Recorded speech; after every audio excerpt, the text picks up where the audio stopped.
Welcome to The Explainer. We are diving into an upset that was, get this, 58 years in the making. A single game in Indianapolis just completely redrew the college football map, and we're going to break down exactly how it all went down. To really understand how massive this was, we've got to go back, way back. Our story really starts in 1967. That was it, the last time the Indiana Hoosiers won a Big Ten football championship. For almost 6 decades, that trophy case was just gathering dust. I mean, this was a program defined by heartbreak and a lot of almosts. Well, until this past Saturday. So you see, this wasn't just another game for Indiana. No way. This was a battle against decades of history, a mountain of doubt, and an opponent that looked, well, pretty much invincible.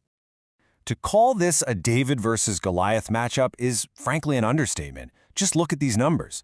Ohio State comes in riding a 16-game winning streak, the longest in the nation. And against Indiana, they had won 30 straight games. You have to go all the way back to 1988 to find the last time the Hoosiers actually won this game. And right at the heart of all this was a showdown between two of the best quarterbacks in the country. Both of them were legit contenders for the Heisman Trophy. And this game, this was their biggest stage yet. Now, if you just look at the paper, the stats, these two guys fought to a draw. I mean, it's almost a perfect mirror image. Similar yardage, 1 touchdown, 1 interception each. But you know what? That box score doesn't tell the whole story. Not even close, as we're about to see when those big plays happened made all the difference in the world. The game itself was a total defensive slugfest. Every single yard was a fight. This wasn't some high-flying shootout. It was a gritty, down-in-the-trenches, championship-level battle right from the opening kick. So let's walk through how it all unfolded. So the first half really was a chess match. Indiana forces a turnover, gets on the board first, 3-0, but then Ohio State immediately answers with a touchdown to take the lead. They trade a couple of field goals, and by halftime it's a super tight 4-point game. It was anybody's ball game. Then came the second half, and this was the moment the whole game just started to pivot. Right out of the gate, Indiana's quarterback Fernando Mendoza delivers an absolute laser for a touchdown.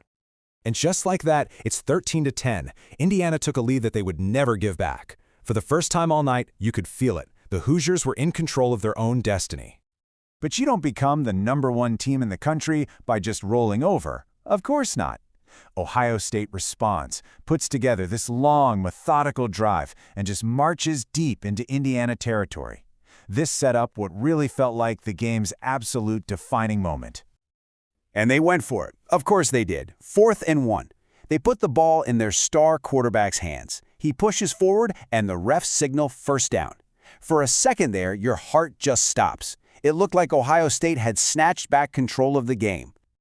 But then, you hear the buzz from the replay booth, and after they took a long look, the call was overturned. He came up short, by inches. An absolutely unbelievable goal line stand for the Hoosiers. I mean, that one play shows you the razor-thin margins of this whole game. Inches away from a touchdown, it becomes a turnover on downs.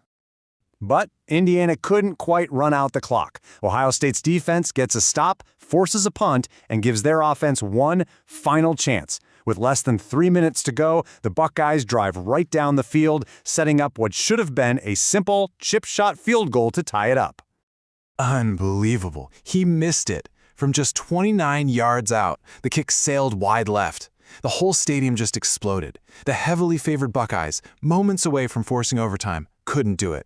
So all Indiana needed now was one more first down to seal the deal. And on 3rd down, Mendoza delivered the dagger. A perfect 33-yard pass. That's it. Ball game. You know, when that clock finally hit 0, it meant so much more than just a win.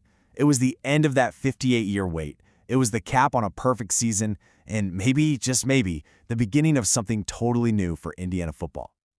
I mean, this victory just rewrites the entire record book for Indiana football. A perfect 13-0 season, the best in school history. That 30-game losing streak to Ohio State? Shattered. For the first time ever, the Hoosiers are now poised to be ranked #1 in the nation and take the top seed in the college football playoff. And what about Ohio State? Well, it's a brutal loss, for sure. It ends that long winning streak. But their quest for a national title isn't over. They are still expected to make the playoff, probably as the #2 seed. And so after 58 years of waiting, the Hoosiers have finally finally reached the top of the mountain. But it leaves us with one last big question. Was this a one-time miracle, a perfect storm of luck and timing? Or is this the exact moment Indiana football transforms from the underdog into a brand new powerhouse? Well, that's a chapter that's still unwritten.